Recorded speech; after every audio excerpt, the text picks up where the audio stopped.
A very good afternoon, Team Zimbabwe. Let us take a look onto this opinion piece from Professor Gift Mugano. He says, ministers are misleading ED Mnangagwa on the state of the economy and economic progress. During the State of the Nation address, SONA, ED Mnangagwa reported that the mining sector has grown up to 12 billion from 2.8 billion in 2017. In some fora, Mnangagwa reported that the agricultural sector rose from 5.7 billion to around 8 billion in 2023. Using the mining sector and agricultural sector GDPs reported by Mnangagwa, it means that these two sectors add up to 20 billion, which is the current size of our economy.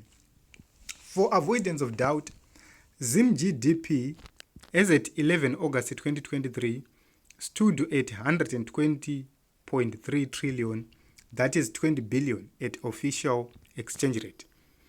The question which arises here is that if the mining and agricultural sector makes up the entire economy in terms of GDP, are we saying the other sectors such as manufacturing and services sectors have abruptly reduced to zero? In a recent publication by Zimstat, the mining sector contribution to the economy stands at 13%. In view of this, if we want to be mathematically correct and estimate the equivalent value of GDP, which would give us 12 billion mining sector economy, it would mean that the size of Zimbabwe economy is now exactly 92.3 billion. We all know that this is not the case.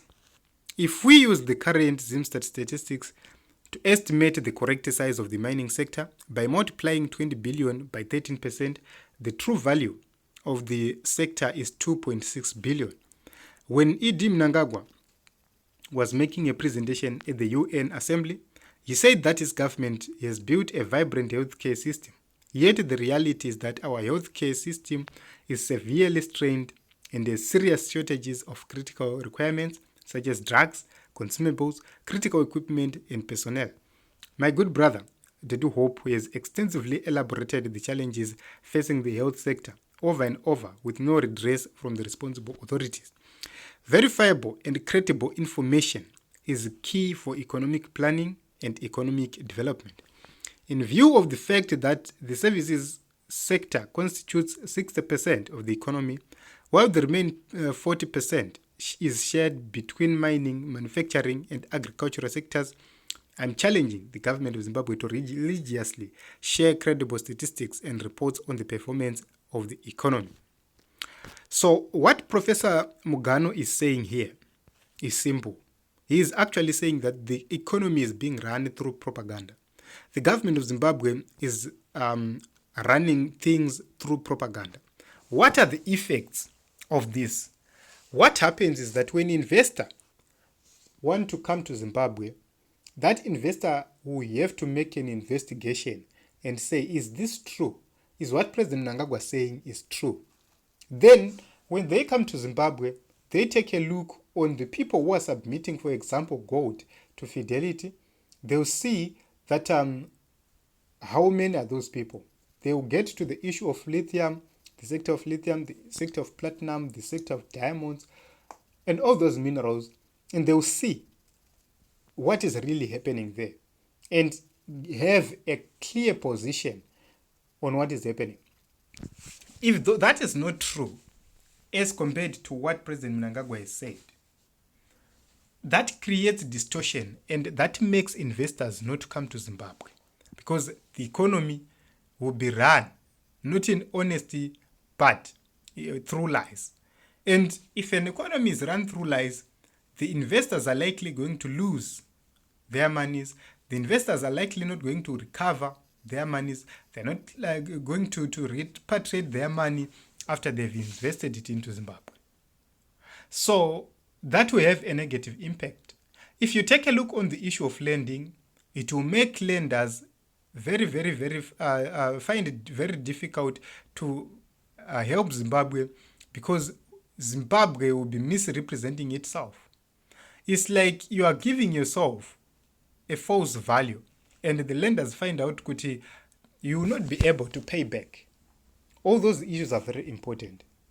So I believe that the government should be sincere, the government should be honest, and the government should address real issues which are affecting us without fear, without favor, without biasness, without lying. I believe that the people who are telling President Mnangagwa things are not being honest.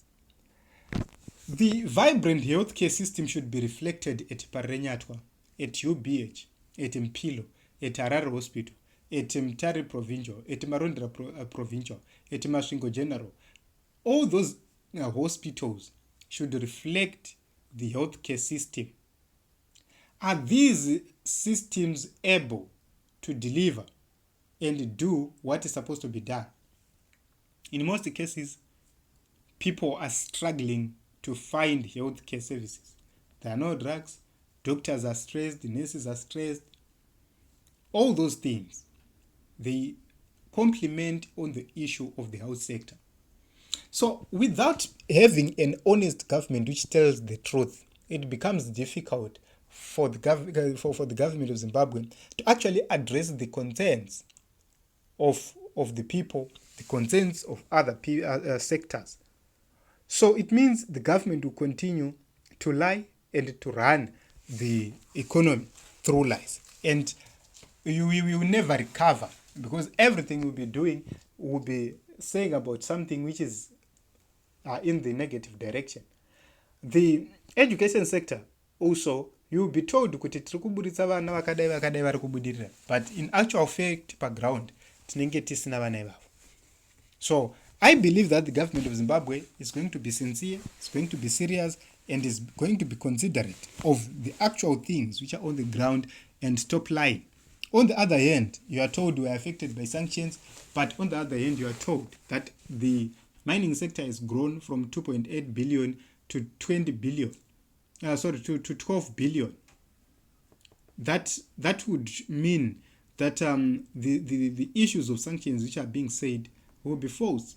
Because in 5 years, if you have managed to grow the mining sector by 10 billion in 5 years, it means there are no restrictions. So I believe that the government is going to be sincere, it's going to be honest, so that we move forward united and build our country.